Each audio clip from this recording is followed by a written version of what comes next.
할렐루야. 이 시간 또 우리가 다 함께 하나님의 말씀을 함께 받도록 하겠습니다. 오늘 함께 보신 말씀은 사무엘하 9장 1절로 8절입니다. 오늘은 구원의 은혜에 대해서 함께 말씀을 증거하고 은혜 받도록 하겠습니다. 사무엘하 9장 1절로 8절입니다. 자, 저와 여러분 함께 우리 본문 말씀을 교독하시면서 읽도록 합니다. 제가 1절 읽겠습니다. 다윗이 이르되 사울의 집에 아직도 남은 사람이 있느냐? 내가 요나단으로 말미암아 그 사람에게 은총을 베풀리라 하니라. 사울의 집에는 종 한 사람이 있으니 그의 이름은 시바라. 그를 다윗의 앞으로 부르매 왕이 그에게 말하되 내가 시바냐 하니 이르되 당신의 종이니이다 하리라. 왕이 이르되 사울의 집에 아직도 남은 사람이 없느냐?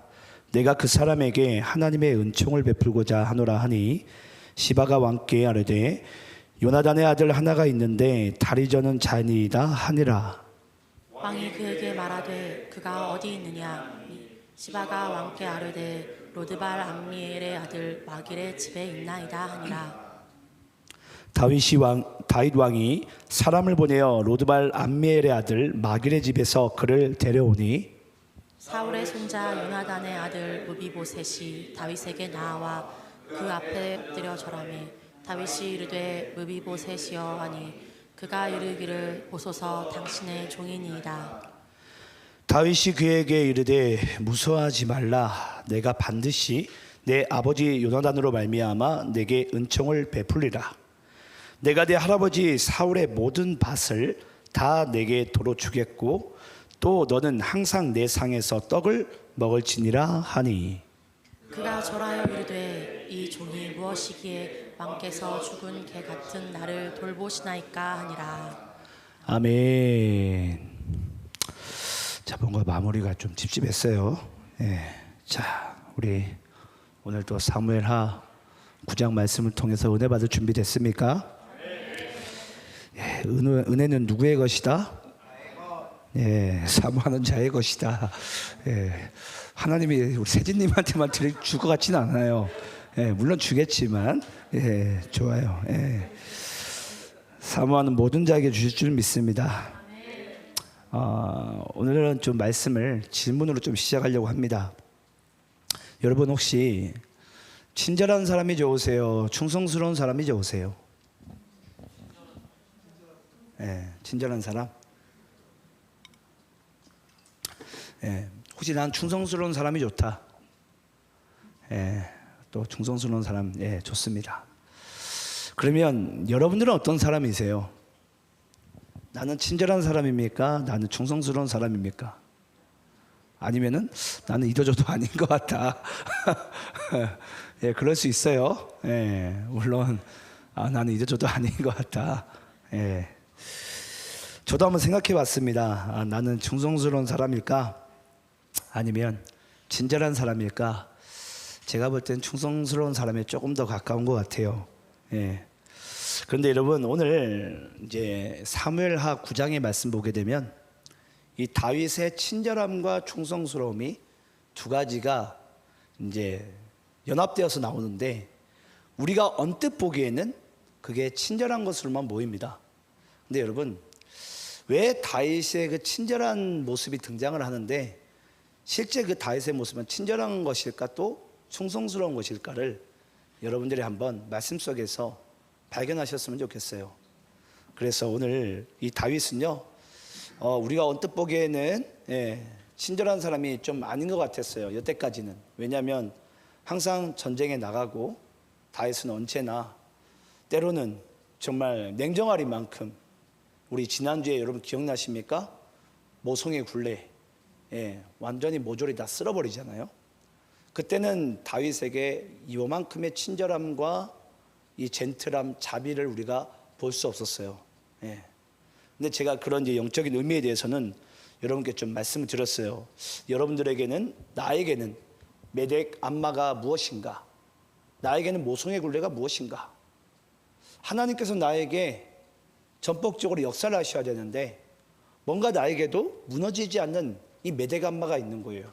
모성의 굴레.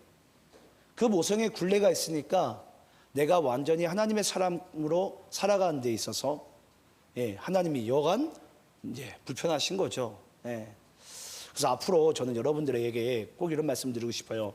지난주에 다윗이 이제 명실공히 통일왕으로 서자마자 이 동서남북에 제가 이제 여러분께 지도를 보여드렸어요. 동서남북의 적군들을 다 물리치고 특히나 이 메대간마를 완전히 쳐부셨는데 그런 이제 삶 가운데 과연 우리는 그런 인생들을 살고 있는지 여전히 나는 내가 정말 떨어질 수 없는 그 죄와 계속 내가 지금 팔짱을 끼고 있지는 않은지 여러분들이 한번 점검하는 그런 시간이 반드시 됐으면 좋겠고요. 자, 이제 오늘은 우리가 이제 이 구원의 은혜의 말씀, 이 사무엘하 9장의 말씀에 나오는 이제 두 가지 인물이 나옵니다. 다윗과 이스보셋.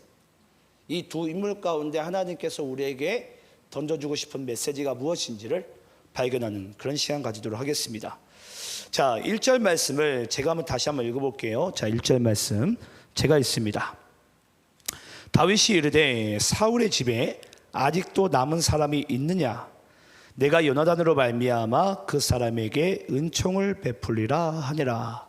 여러분, 이제 여러분들이 아시겠지만 이제 다윗은 통일 왕으로서 또 동서남북의 모든 적군들마저 다 이제 쳐부셨어요. 이제 누가 뭐래도 다윗은 여러분 이제 통일 왕국으로서 이제 왕의 그 보좌에 앉아 있습니다. 근데 그 왕의 보좌에 앉은 것과 그 권위와 권력은 하나님께서 다윗에게 부여해 줬어요. 그러면 이제 진짜 이제 통일 왕국의 왕이 되었는데 그때 다윗이 자기가 하나님으로부터 부여받은 권위와 하나님으로부터 부여받은 그 리더십으로 가장 먼저 뭘 하려고 하죠? 여기 보니까 사울의 집에 사람이 아직 남아있느냐, 그러면서 내가 그에게 은총을 베풀리라. 지금 뭐 하려고 하고 있습니까? 하나님께서 나에게 권위를 줬어요. 하나님께서 나에게 리더십을 줬어요. 그 리더십으로 가장 먼저 다윗이 했던 게 뭐라고요? 바로 사랑과 은혜를 베푸는 것입니다. 여러분, 그것이 바로 권위와 리더십의 첫 번째 덕목이에요. 첫 번째 덕목. 우리 리더십 하면 여러분, 내가 권위하면 뭔가 내가 이렇게 지휘하고 통솔하고 막 이런 게 권위라고 생각하잖아요. 근데 다윗은 진짜 명실공히 이 왕이 되자마자 하나님께 부여받은 첫 번째 이 권력으로서 행했던 것이 바로 은혜와 사랑을 베푸는 것입니다. 혹시 내가 발견하지 못한, 지금 다윗의 입장에서는 이미 사울의 가문 다 몰락한 걸로 알고 있는데 아직까지 내가 발견하지 못한 사울의 집에 혹시 살아있는 자가 있느냐?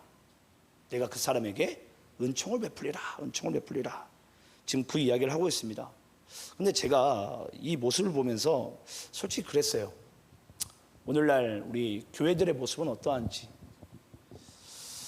교회에서는 우리가 보통 내가 하나님으로부터 우리가 리더십, 권위를 부여받잖아요. 그럼 우리는 가장 뭐부터 하려고 그러죠? 뭔가 해야 될 일들을 생각해요. 근데 다윗은 보니까 이 은혜와 사랑을 베풀더라는 거죠. 저 오늘날 우리가 이 교회들의 모습 가운데 가장 여러분들이 보시기에는 부족한 부분과 결핍된 부분 또는 소멸된 부분이 뭐라고 생각을 하세요? 저는 은혜와 사랑이라고 생각을 합니다. 물론 진리라고 얘기할 거고 첫사랑이라고 얘기하는 사람도 있을 거예요. 근데 여러분 잊지 마세요. 하나님께서 우리에게 그리스도를 내어주시면 가장 먼저 뭐죠? 이처럼 세상을 사랑하사. 하나님께서 우리를 사랑하셨기 때문에 그리스도를 믿는 자에게 구원을 주신 거예요. 믿는 자에게. 근데 우리는 가끔은 이제 믿음 얘기하고 거룩 얘기하면서 이 은혜와 사랑을 우리가 놓칠 때가 너무나도 많다라는 거예요. 저는 우리 도시하늘교회가 그랬으면 좋겠어요. 저도 가끔 여러분들에게 진리를 너무 고수하지만 이 진리이기 이전에 진리는 어찌 보면은 가장 먼저 이 사랑이 수반되어야지만이 하나님의 이 진리가 빛이 나는 줄 믿습니다. 사랑이 빠지면요, 여러분, 진리는 율법이 되고 맙니다. 누군가를 죽여요. 죽인다고요. 예. 근데 하나님께서 이 세상에 독생자를 주심은 뭐라고요? 우리를 심판하려 하심이 아니요 우리를 살리려 하심이라. 맞습니까 여러분? 예. 그래서 여러분 우리에게 예수 그리스도를 내어주신 거예요. 저는 여러분들이 오늘 이 말씀을 따라서 지금 다윗은 내가 하나님으로부터 이 권자의 권력을 권위를 부여받았을 때 가장 먼저 찾았던 것은 내가 누구를 사랑해야 될까? 이 대상을 찾은 것처럼 여러분들이 하나님의 자녀라는 이 권세를 부여받았다면 내가 누구를 사랑해야 될까? 라는 이 물음표 가운데 살아가는 여러분의 삶이 되시기를 간절히 축원합니다. 자, 그리고 우리가 한번 본문 2절 3절 말씀을 한번 일단 다윗을 찾고 있어요. 자, 2절 3절 말씀 교독하면서 있습니다. 사울의 집에는 종 한 사람이 있으니 그 이름은 시바라. 그를 다윗의 앞으로 부르매 왕이 그에게 말하되 내가 시바냐 하니 이르되 당신의 종이니이다 하니라. 왕이 이르되 사울의 집에 아직도 남은 사람이 없느냐? 내가 그 사람에게 하나님의 은총을 베풀고자 하노라 하니 시바가 왕께 아뢰되 요나단의 아들 하나가 있는데 다리 저는 자니이다 하니라. 자, 여러분 2절 3절 말씀 가운데 보니까 사울의 이 집안 가운데 보니까 종이 한 사람 살아 있어요. 이름이 시바예요. 여러분 이 악센트를 주면 안 됩니다. 앞 글자에 자칫 잘못하면 육두문자가 나와요. 근데 계속 이게 나오니까 좀 그래요. 저도 이거 시바라 시바냐 시바가 절대 악센트를 주면 안 된다는 거. 근데 여러분 여기 보니까 이 사울의 종 시바가 살아 있는데 이 시바가 보니까 이 다윗에게 얘기합니다. 사울의 아들 중에 여러분 사울이 이 길보아 전투에서 죽게 되잖아요. 그때 피난길에서 이 종이 사울의 종이 이 이스보셋을 이제 피난길에 떨어뜨립니다. 그래가지고 다리가 이제 두 다리 다 못 쓰게 돼요. 근데 여러분 참 이게 다리가 하나가 없어도 상당히 불쌍한 인생인데 두 다리 다 저른 것은 이건 거의 살아도 산 게 아니잖아요. 이제 그런 이제 인생 가운데 이 이스보셋이라는 자가 숨어 있는데 사람들의 기억으로는 이 사람을 뭐라고 기억하고 있죠? 다리 저는 자로. 제가 좀 약간 믿음을 떠나서 여러분께 이런 말씀 드리고 싶어요. 우리가 가끔은 이제 장애우라고 그러죠. 그런 장애우들에게 우리는 보통 그 사람을 기억할 때 이름보다 우리는 보통 뭘 기억하려고 하는 줄 아십니까? 그 눈 안 보이는 사람, 그 팔 좀 잘린 사람. 우린 장애우들을 보통 이름이 있는데도 불구하고 그 특징을 보면서 우리는 기억하려고 그래요. 근데 여러분 잊지 마시기 바랍니다. 그 사람에게 뭐가 있죠? 이름이 있어요, 이름이. 제가 오늘 찬양도 이제 이 찬양 부른 거예요. 내 이름 아시죠?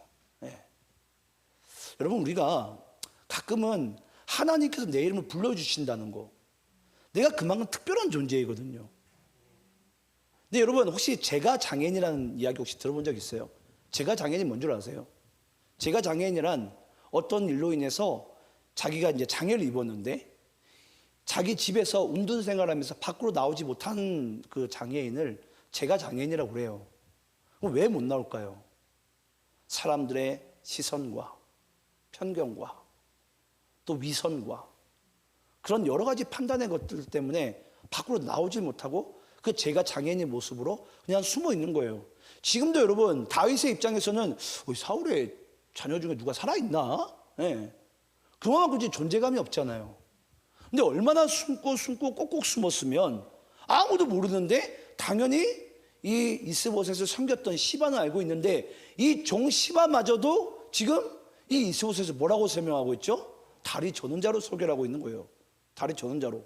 분명히 이름이 있잖아요. 근데 이름을 얘기하지 않고 다리 저는 자로 얘기를 하는 거예요. 여러분 가끔 우리에게 이름이 있다는 거 여러분 얼마나 소중한지 모르시죠? 하나님께서 온 우주 만물을 다 만드시고 5일째 6일째 사람을 만드신 다음에 가장 먼저 그 아담에게 시키신 일이 뭔 줄 아세요? 이름을 붙이는 거였어요.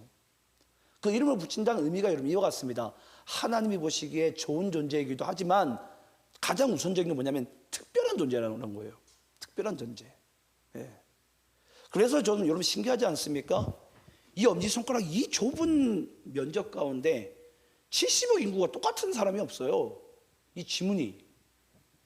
이게 하나님께서 얼마나 우리를 특별하게 만드셨는지, 우리를 얼마나 가치 있게 만드셨는지 여러분 증거이기도 합니다. 아, 지문이 다르네 이렇게 여러분 보지 마시고요. 얼마나 하나님께서 우리를 각자 이렇게 다 독특하게 특별한 존재로 만드셨냐고요. 얼굴도 여러분 얼마나 좁습니까? 여러분들이 한번 집에 가셔가지고 연필로 70억의 이 면적으로 한번 얼굴을 한번 그려보세요. 여러분 우리는 그 중에 똑같은 사람 우리는 다 그리지 않을까요? 근데 하나님은 다 다르게 그리시잖아요. 다 다르게. 잘생겼어요 제가 봐도. 네. 좀 되게 크게 웃네 우리 지연이가. 여러분 우리는 다 잘생기고 아름다운 존재 아닙니까? 근데 여기 장애인이라는 이유 하나만으로 은둔 생활을 하고 있고 밖으로 나오지 못하고 하나님의 그 꿈과 비전을 발견하지 못하는 그런 인생이 여러분 원래는 누구였는 줄 아십니까? 바로 우리였어요. 오늘 오전에 나눴지만 그 깊은 하옥에 있던 자가 우리였다고요.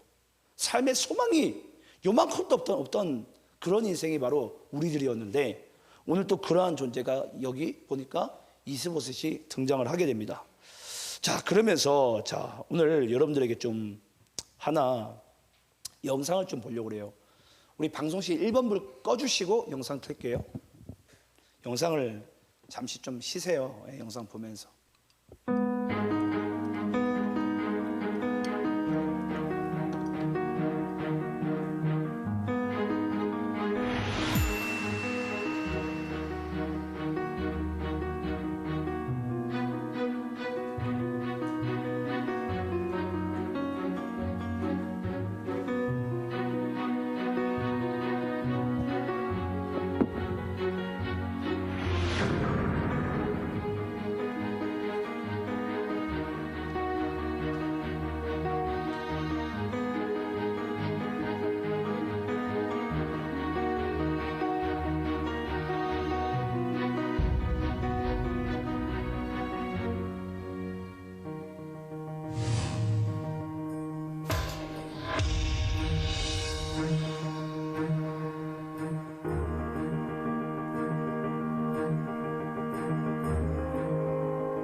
됐습니다. 이제 꺼주셔도 되겠습니다. 원래는 제가 오늘 영상을 이 헬렌 켈러 영상을 제가 찾다가 이 헬렌 켈러의 이 영적인 스승이기도 하고 모든 정신적인 모든 부분의 스승이 바로 이 설리번이라는 이제 여자분이신데요. 이 여자분도 똑같이 맹인이고 이 여자분도 똑같이 세상에서는 거의 포기한 그런 이제 한 명의 여성이었습니다. 근데 이 노가노사가 어떤 날 이 하루는 이 설리번을 발견하게 되고 이 설리번을 이제 그 관계를 통해서 이 제가 장애인에서 쉽게 얘기하면 밖으로 끄집어낸 거죠. 세상 밖으로. 그러면서 그가 나중에 이제 이 맹인학교에서 수석 졸업을 하게 되고 나도 이 노가노사처럼 나도 살고 싶습니다. 그러면서 발견한 사람이 바로 이 헬렌 켈러예요. 예.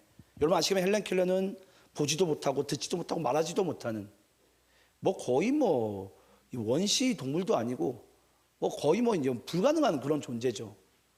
다 포기한 그런 사람도 여러분 아시겠지만은 이 설리번이라는 또 그 여성을 만나가지고 그 인생이 완전히 바뀌게 되죠. 여러분 칠흑 같은 암흑 속에 있는 그런 사람도요, 이 관계의 축복 가운데 그 인생이 완전히 새롭게 열리게 됩니다. 예. 그 가장 첫 번째 그 존재가 바로 뭐였죠? 그리스도와 우리와의 관계예요.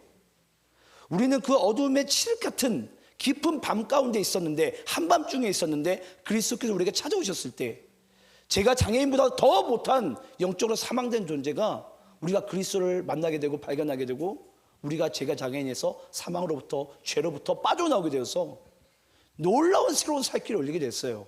예. 그 모든 것이 여러분 이 관계를 통해서 이루어지게 됩니다. 관계를 통해서.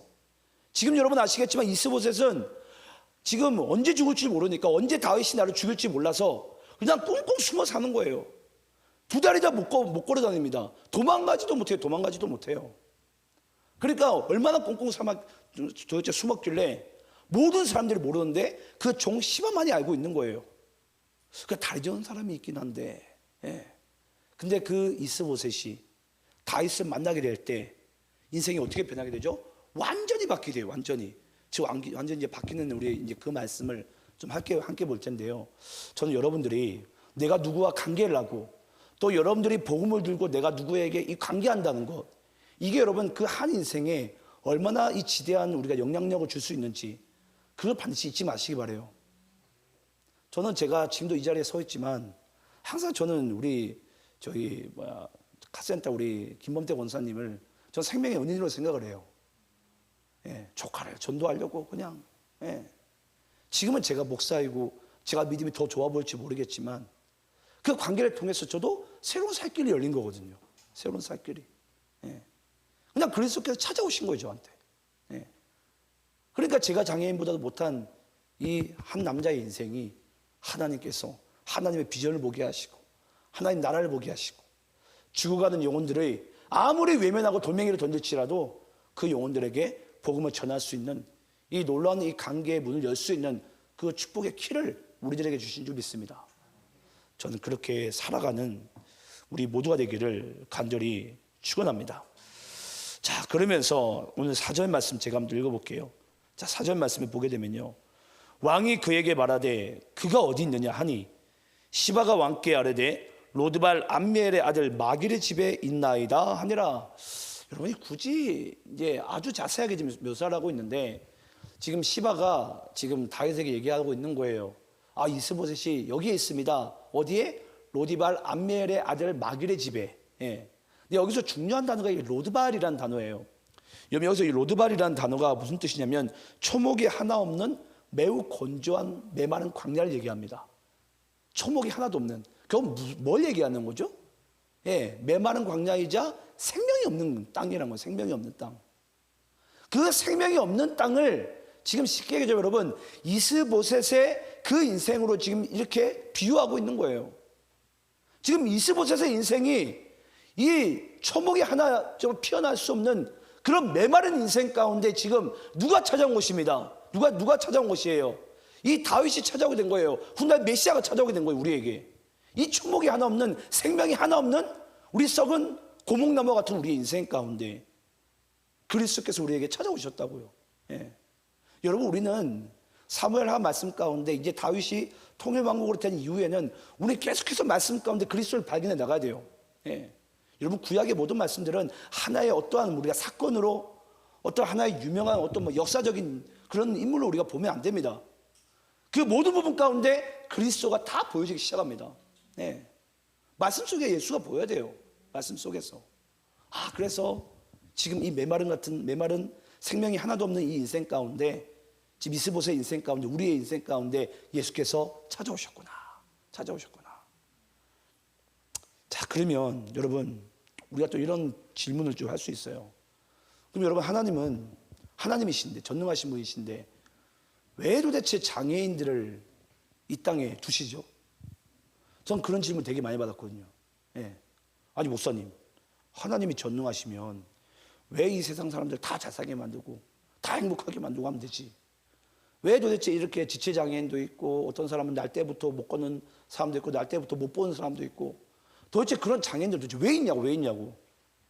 자, 왜 있는지에 대해서 우리가 말씀을 좀 찾아볼까요? 우리 요한복음 9장 1절 3절입니다. 함께 한번 교독하면서 읽겠습니다. 요한복음 9장 1절 3절 교독하면서 읽습니다. 예수께서 길을 가실 때에 날 때부터 맹인된 사람을 보신지라. 제자들이 물어 이르되 랍비여 이 사람이 맹인으로 난 것이 누구의 죄로 인함이니까 자기니까 그의 부모니까. 3절 함께 있습니다. 시작. 예수께서 대답하시되 이 사람이나 그 부모의 죄로 인한 것이 아니라 그에게서 하나님이 하신 일을 나타내고자 하심이라. 아멘. 여러분 아마 다 한 번쯤은 보신 말씀일 거예요. 도대체 날 때부터 맹인된 자가 그 사람의 죄 때문입니까? 아니면 그 부모의 죄 때문입니까? 왜 하나님께서 도대체 이 세상에 이 맹인 같은 사람들을 나게 하셨습니까? 라는 것을 지금 묻고 있는 거예요. 그때 예수님께서 뭐라고 얘기하죠? 이 사람의 죄도 아니고 부모의 죄도 아니다. 그러면서 뭐라고 말씀하십니까? 하나님의 영광을 나타내기 위해서. 그러면 이제 우리가 여기서 좀 약간 여기서 또 한 번 더 우리가 꼬아가지고 잘못된 생각을 하시는 분들이 있어요.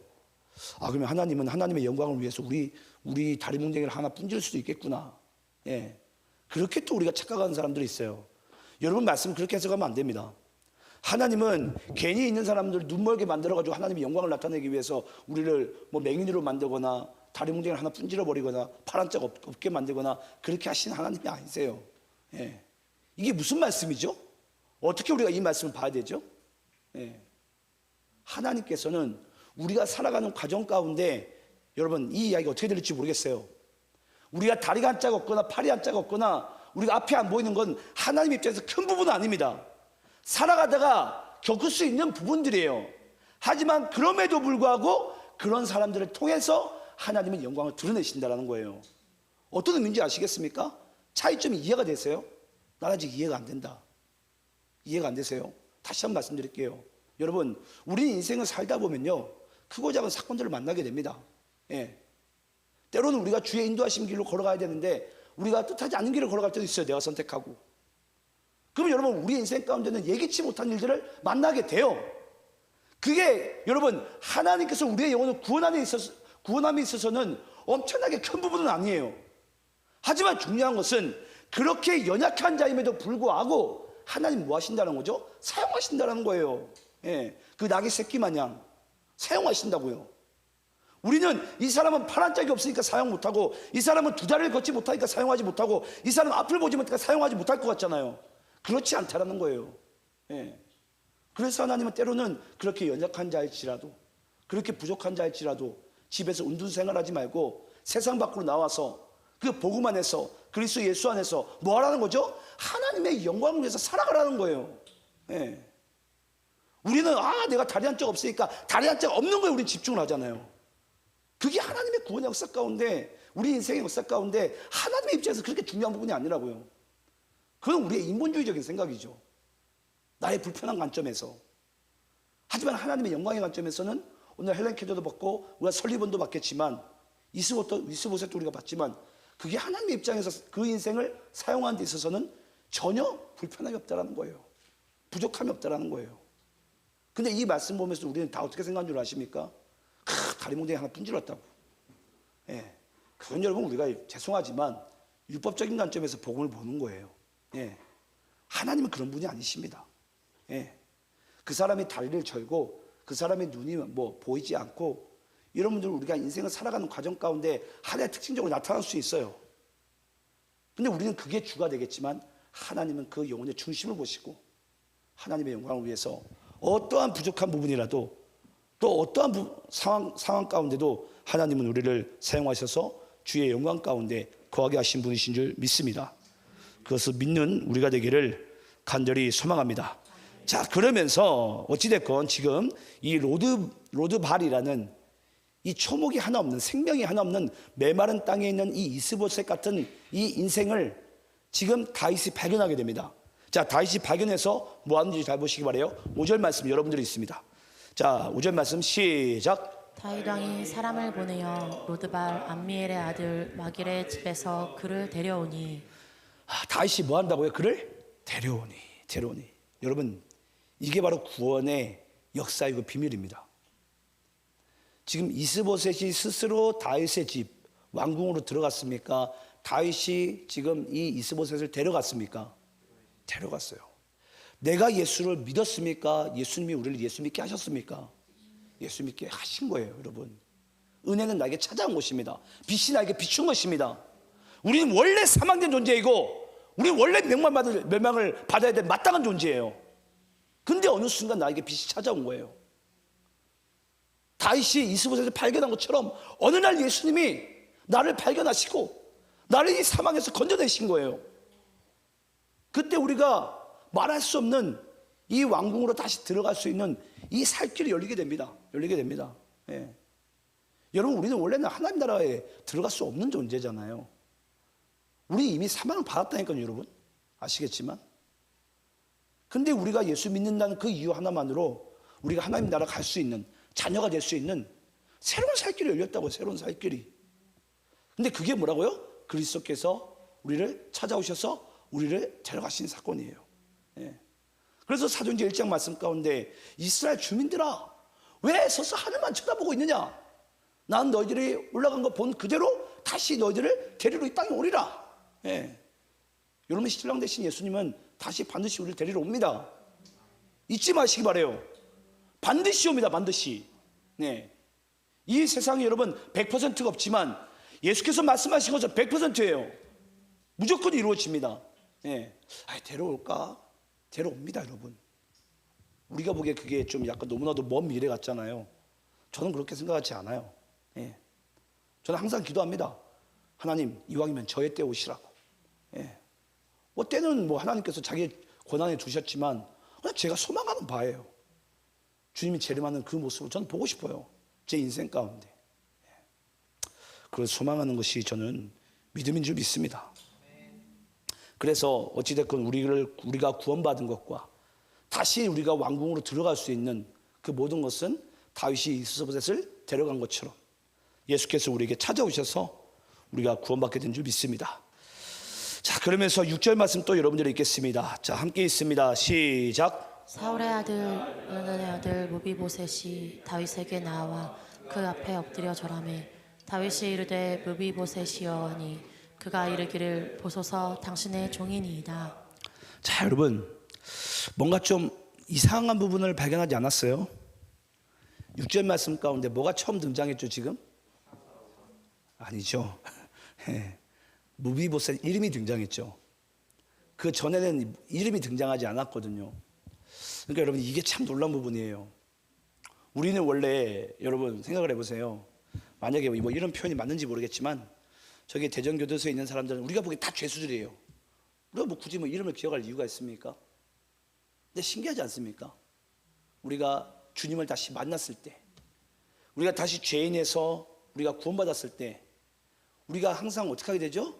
내가 너를 지명하여 불렀나니. 지명했다는 것이 무슨 뜻이죠? 주님께서 내 이름을 부르시고 우리를 건져주셨다는 거예요. 예. 그제서야 우리의 이름이 불려지기 시작합니다. 예수님께 우리의 이름이 생명책에 기록된 거예요. 생명책에. 지금 다윗이 이제 이 사람을 다리저언자로 부르지 않고 다른 사람들도 이 사람을 다리저언자로 기억하지 않고 뭘로 기억한다는 거죠? 무비보셋으로 기억한다는 거예요. 이제 이름이 있다라는 거예요. 이름이 있다라는 거예요. 신분이 지금 상승을 했습니다. 예, 신분이. 근데 지금 무비보셋은 자기가 또 죄송합니다. 겸손한 척하면서 다윗에게 내가 당신의 종입니다. 원래는 무비보셋은 어느 집안입니까? 왕가 집안이잖아요. 왕가 집안. 예. 왕가 집안인데 다윗이 왕이 됐으니까 혹시라도 자기 죽일까봐. 예. 다윗은 죽일 마음이 없어요 지금. 예. 찾아가서 데려왔죠. 구원했죠. 또 다시 이름을 회복시켜줬잖아요. 신분을 회복시켜줬잖아요. 근데 무비보셋의 마음에서는 내가 궁정으로 왔는데 이 공개 처형을 하는 거 아니요? 그러니까 내가 당신의 종이라도 되겠습니다. 지금 이 이야기를 지금 하고 있는 거죠.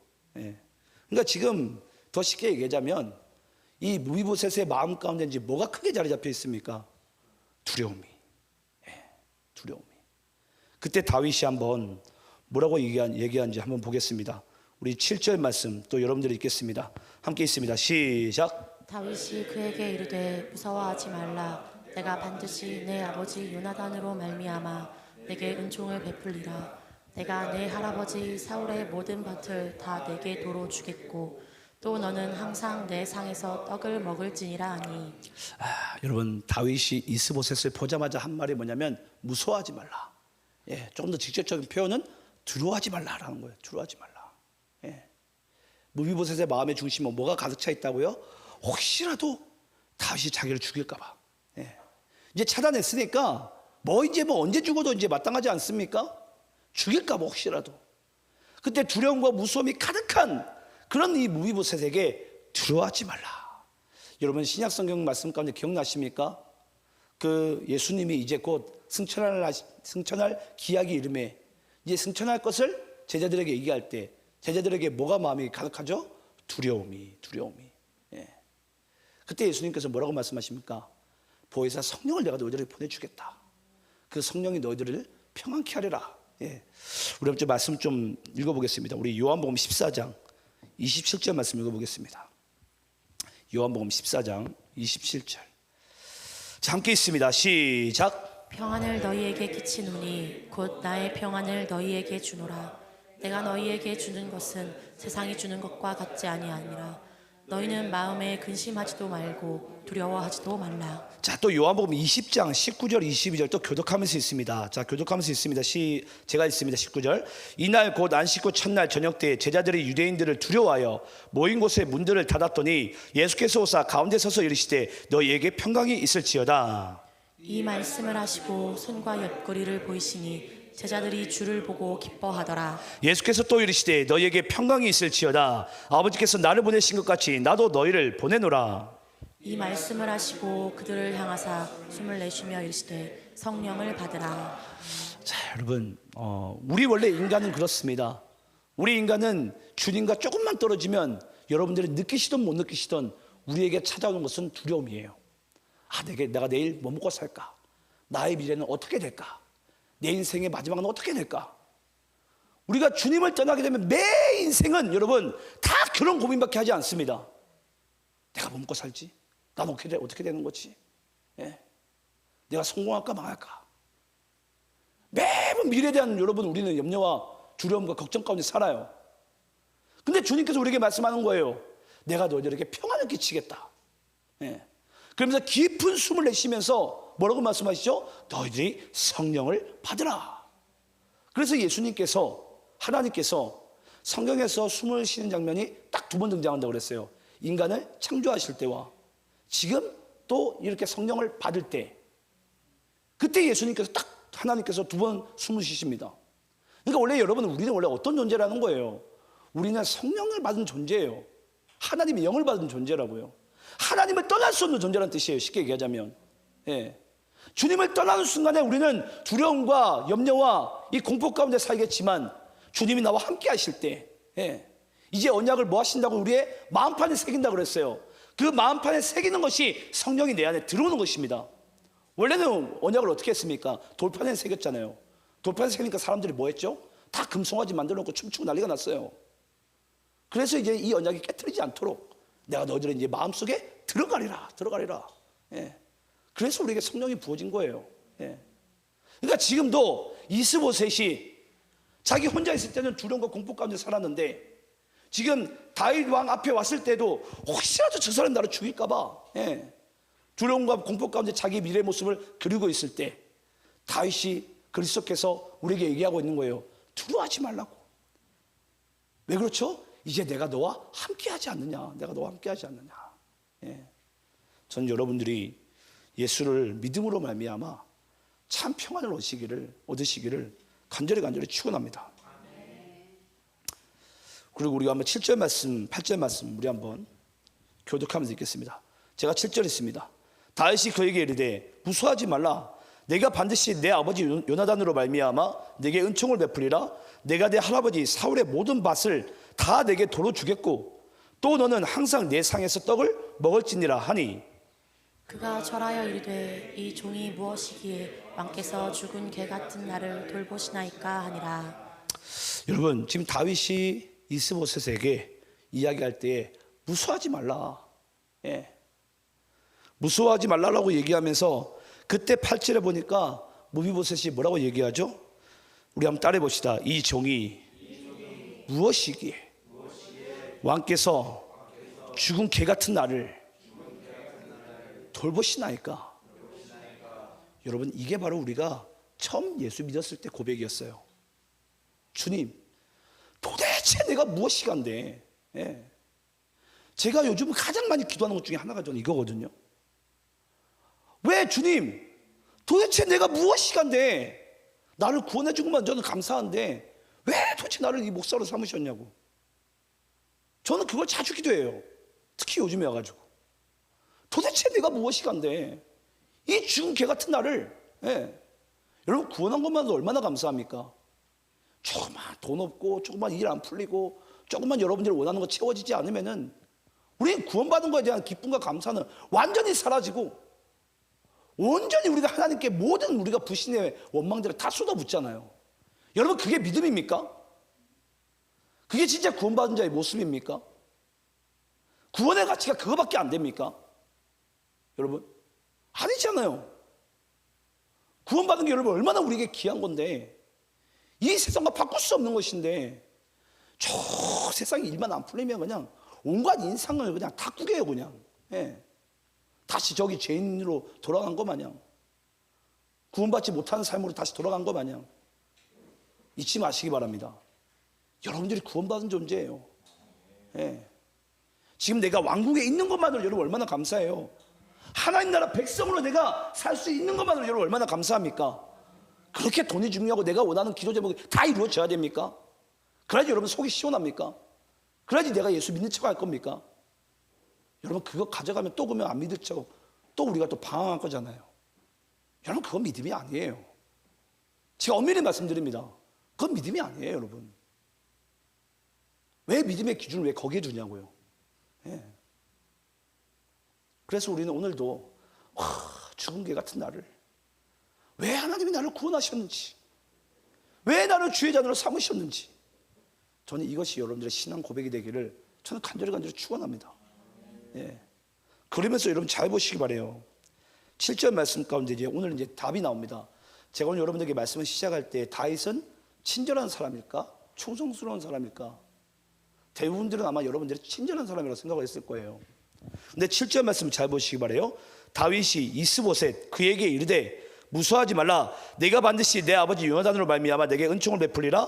내가 내 할아버지 사울의 모든 밭을 내게 도로주겠고 또 너는 항상 내 상에서 떡을 먹을지니라. 지금 무슨 이야기를 하고 있는 거죠? 다시 이스보셋을 왕권을 회복시켜 주는 거예요. 맞습니까, 여러분? 예. 지금 왕하고 지금 뭘 하고 있는 거죠? 식탁을 가진다는 의미가 뭐죠? 왕의 가족이 됐다는 거예요. 너는 이제 니카가 내가 나랑 이제 가족이다라는 거예요. 예.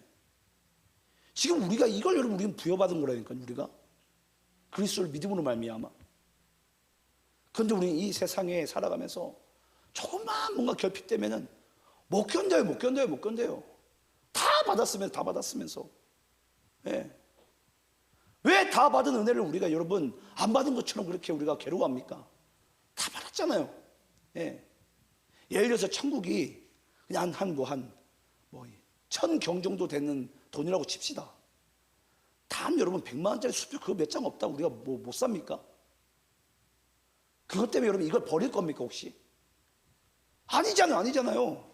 예. 어차피 잠시 살다 갈 인생들이에요. 우리는. 예. 어차피 금방 끝날 인생들이에요. 여러분들의 소망을 여러분 구원해 주시고 하나님 나라에 두시기 바랍니다.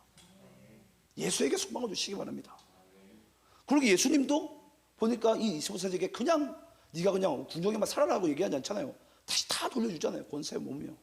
다만 이것을 믿느냐 안 믿느냐 이 차이일 뿐이에요.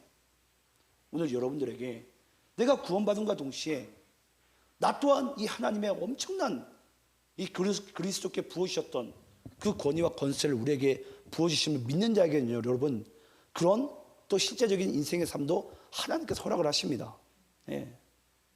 저는 그것을 여러분들이 이 세상을 살면서 맛보는 인생 살아가시기를 간절히 축원합니다. 그러면서 지금 이 다윗이 이스보셋에게 내가 왜 너한테 이런 친절을 베푸느냐라고 질문할 때 뭐라고 질문하게 되죠? 내가 네 아버지 요나단과 언약을 했다라는 거예요. 자, 이제 질문해 볼게요. 다윗은 친절한 사람입니까? 충성스러운 사람입니까? 충성스러운 사람이에요. 그 충성이 지금 어떠한 결과물을 나타낸 거죠? 친절이라는 결과물로 우리는 보여질 뿐이에요. 그래서 다윗의 실제적인 그 친절은 충성과 믿음과 언약에서부터 나옵니다. 예. 여러분, 우리 인간이 그렇게 친절하지 못합니다. 예. 혹시 여러분들 착하다고 생각을 하십니까? 인간 여러분 착한 존재가 아니에요. 예. 우리가 다만 그리스도를 믿고 하나님의 그 언약 가운데 살 뿐인데 우리가 그런 인생들로 보여지기 시작하는 거죠. 그렇게 살기 시작하는 거죠. 그런 열매가 맺어지기 시작하는 거죠. 예. 저는 그런 놀라운 인생들을 저는 하나님께서 반드시 여러분을 통해서 열매 맺게 하실 줄 믿습니다. 단계 기도하겠습니다.